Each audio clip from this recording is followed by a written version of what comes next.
নাই। ভালো নেতা চাই, ভালো নীতি চাই, এছাড়া জাতির মুক্তি নাই। কালো অধ্যায়ের ধারাবাহিকতা।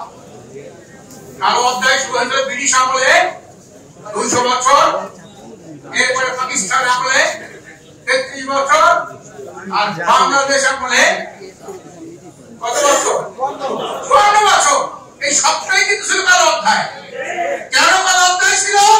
যেখানে ইসলামের অনুপস্থিতি, সেখানে কিন্তু কালো অধ্যায়। সেটা বলা যায় ব্রিটিশ আমলে ইসলাম ছিল না রাষ্ট্রীয় ব্যবস্থায়, পাকিস্তান আমলে ইসলাম ছিল না রাষ্ট্রীয় ব্যবস্থায়, বাংলাদেশ আমলে ইসলাম ছিল না রাষ্ট্রীয় ব্যবস্থায়। যার কারণে যেখানে ইসলামের অনুপস্থিতি, সেখানে কিন্তু জাহিলিয়াতের আবির্ভাব ঘটে।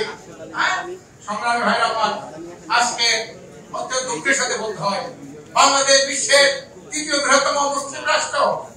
এখানে 92% মুসলমান, 3.5 লক্ষ মসজিদ, 70,000 মাদ্রাসা, 100 উপরে খানকা আছে বাংলাদেশে। এত কিছু হওয়ার পরে দেশের মানুষের হাজারের ধনী মানুষের ঘুম ভাঙে, হাজারের ধনী সন্তান ঘরে ফিরে যায়। আজকের সেই দেশে আজকের কুফরি আইন কেন? কুফরি শাসন কেন? কুফরি বিচার কেন? কুফরি অর্থনীতি কেন? আমাদের যারা ইসলামী দল করি, যারা মসজিদ মাদ্রাসা চালায়, যারা খানকা চালায়, তাদের একটা আত্মগ্রন্থি থাকা দরকার, আত্মপ্রতিষ্ঠা থাকা দরকার।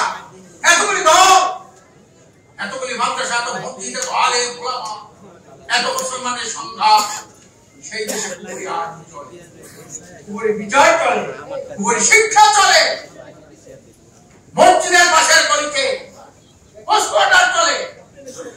আজকের আমাদের জন্য অত্যন্ত, আমি পরিষ্কার করতে চাই, শুধু সমাজ পরিবর্তন করলে হবে না, পরিবর্তনের সাথে সাথে যদি আদর্শিক পরিবর্তন না ঘটে। আমি ডক্টর ইউনূস সাহেবকে বলেছি, আপনি একটু যোগ্য মানুষ, কিন্তু আপনি দুর্নীতি, সন্ত্রাস, চাঁদাবাজি এগুলো বন্ধ করতে পারেন না। কেন? আপনি ব্যক্তি হিসেবে ভালো, কিন্তু আপনার নীতি ভালো না। নেতা ভালো, নীতি নাই, এই জাতির মুক্তি নাই। ভালো নেতা চাই, ভালো নীতি চাই, এছাড়া জাতির মুক্তি নাই। আজকে কোনদিন ভালো আমরা নীতি প্রতিষ্ঠা করতে পারি না। নেতা হয়তো কিছু ভালো হয়েছে, যেমন বিএনপি সরকারের আমলে ম্যাক্সিমাম মন্ত্রী দুর্নীতির সাথে জড়িত ছিল। ফাঁসি লটকাইছে, কিন্তু দুর্নীতির কোনো মামলা দিতে পারে নাই। ব্যক্তি হিসাবে ভালো, কিন্তু নীতি ছিল বিএনপি। এই দেশে করেছে ধারাবাহিকতায় তারা এই কাজটা করেছে।